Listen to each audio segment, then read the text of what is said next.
Dear students, in this video we are going to discuss about the force which acts on a current carrying conductor when it is placed in a magnetic field. Suppose this is some current carrying conductor which is carrying the current. Its configuration is, its length is small l, its area of cross section is capital A, and it is carrying I amount of current. And suppose this is the direction of magnetic field. Now this conductor is kept in the magnetic field. You know that if current is flowing through the conductor, that would mean that the charge carriers are flowing through that conductor. Now when the charge carriers will be flowing through that conductor and all of a sudden they enter in the region where magnetic field is present around the conductor, don't you think that they will be deviated from their path? Don't you think that they will experience some force due to this magnetic field? Because after all, it is a charge carrier moving with some velocity which has all of a sudden encountered magnetic field. So we'll talk about that in detail. Suppose this is the axis xx dash and this is the I current flowing through the conductor. It's entering from here and leaving from here through the conductor. Next thing is, if current is flowing in this direction, of course the electrons would be flowing in this direction, because the flow of electrons is considered in opposite direction to that of conventional current. So we'll talk about one electron right now. Okay, so there are many electrons that are flowing in this side since the current is flowing in this side. And see, this is the magnetic field making an angle theta with the direction xx dash. Now what's going to happen? If you talk about one electron, then the force experienced by that one electron will be q into v vector cross b vector, where small f vector is the force experienced by the electron due to magnetic field. Q will be taken as the charge on electron, v vector will be the velocity of an electron, and b vector will be the magnetic field. Okay, now you need to see that these parameters will change their denotations over here. In place of q, you will have minus e over here, because q means the charge and here the charge is minus e. And velocity of an electron is the drift velocity, क्योंकि current तब तक flow नहीं करता जब तक आप एक conductor को बैटरी से कनेक्ट ना कर दो. और जब आप बैटरी से कनेक्ट करोगे, whenever the conductor is connected to two terminals of the battery, then you must remember that the battery forces those electrons to come towards the positive terminal, and this forceful motion of electrons is actually known as drift. The electrons are getting drifted. So that's why it's not a normal velocity. It's a drift velocity. Drift velocity which is caused by the battery, which is caused by the electric field. So this time you have Vd vector over here, cross B vector.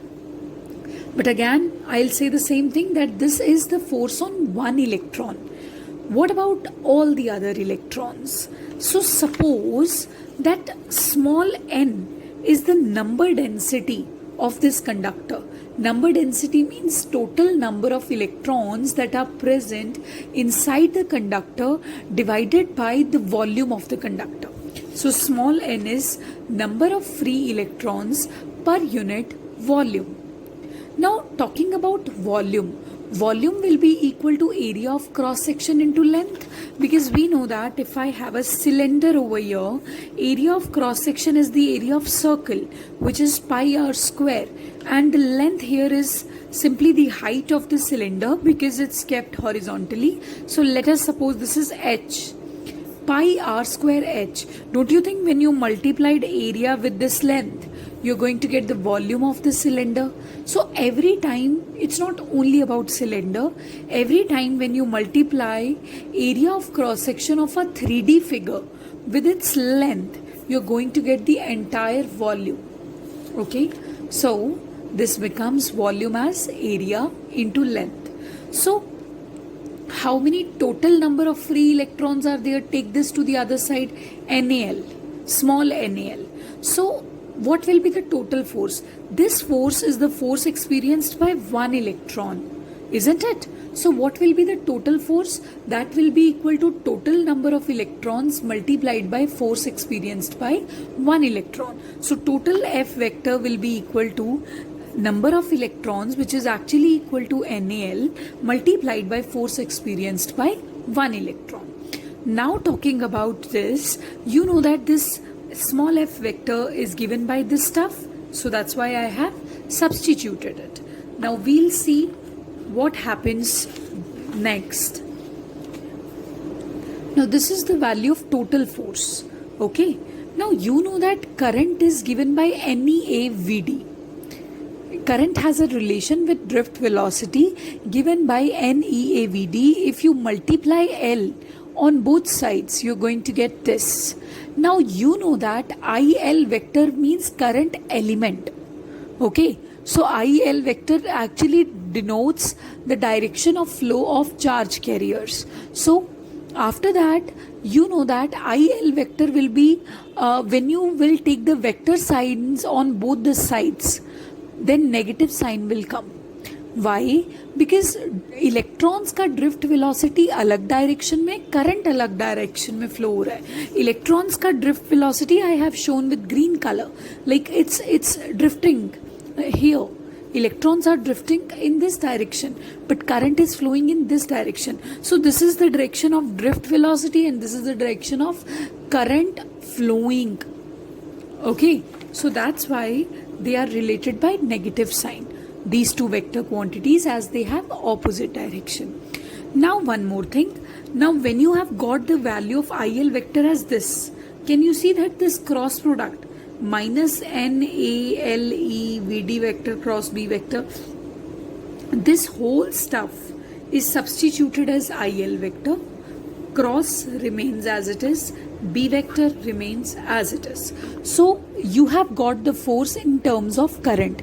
देखो पहले आपने जब calculate किया था force, तो आपने बायट-सेविट्स law से calculate किया था, वो चार्ज की टर्म्स में था. F is equals to Q VB sin theta. Actually the approach was different. Okay, sorry, it's not a Biot-Savart's law. It is actually the force experienced by the charge carriers when it accidentally just, goes in the magnetic field. Biot-Savart law was dB is equals to mu naught upon 4 pi IDL sin theta divided by R square. Okay, so this was the approach where charge was taken into account, and this is the approach where you have a current carrying conductor and you know the value of current. So it's very simple to find out the force on the conductor, which will be given by this. इसका मतलब ये हुआ कि if you have a conductor which is connected to a battery, so that the current is flowing through the conductor, and that conductor is kept in pole pieces. Nearby that conductor you have pole pieces, you have north pole, you have south pole, in short you have magnetic field.